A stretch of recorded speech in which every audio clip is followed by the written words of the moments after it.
kecoh penghujung tahun lepas. Kata EV, CPU makin naik harga. Semua kecoh, tak tahu nak buat apa. Sekarang ni Xpeng G6 tiba-tiba jadi murah. Kenapa tu?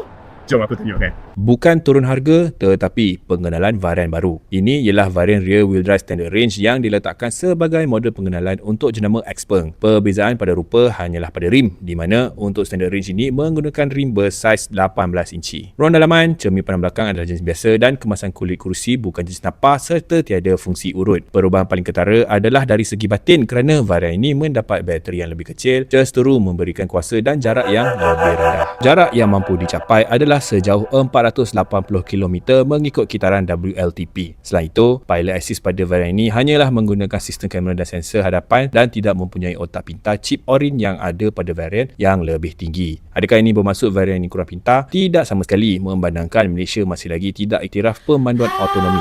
Sistem SOC ataupun sistem on chip ini dibina bagi memberi kuasa proses informasi yang lebih cepat bagi memberi pengalaman pengguna autonomi yang lebih lancar dan selesa. Senang kata, bagi varian yang lebih tinggi yang mempunyai SOC, ia lebih kepada future proofing. Harga jualan untuk varian ini ialah RM160,000 dan harga ini memberikan penjimatan sebanyak RM20,000. Kesimpulannya, dengan jarak 480 km pada harga ni, mungkin Xpeng G6 dah jadi lebih menarik.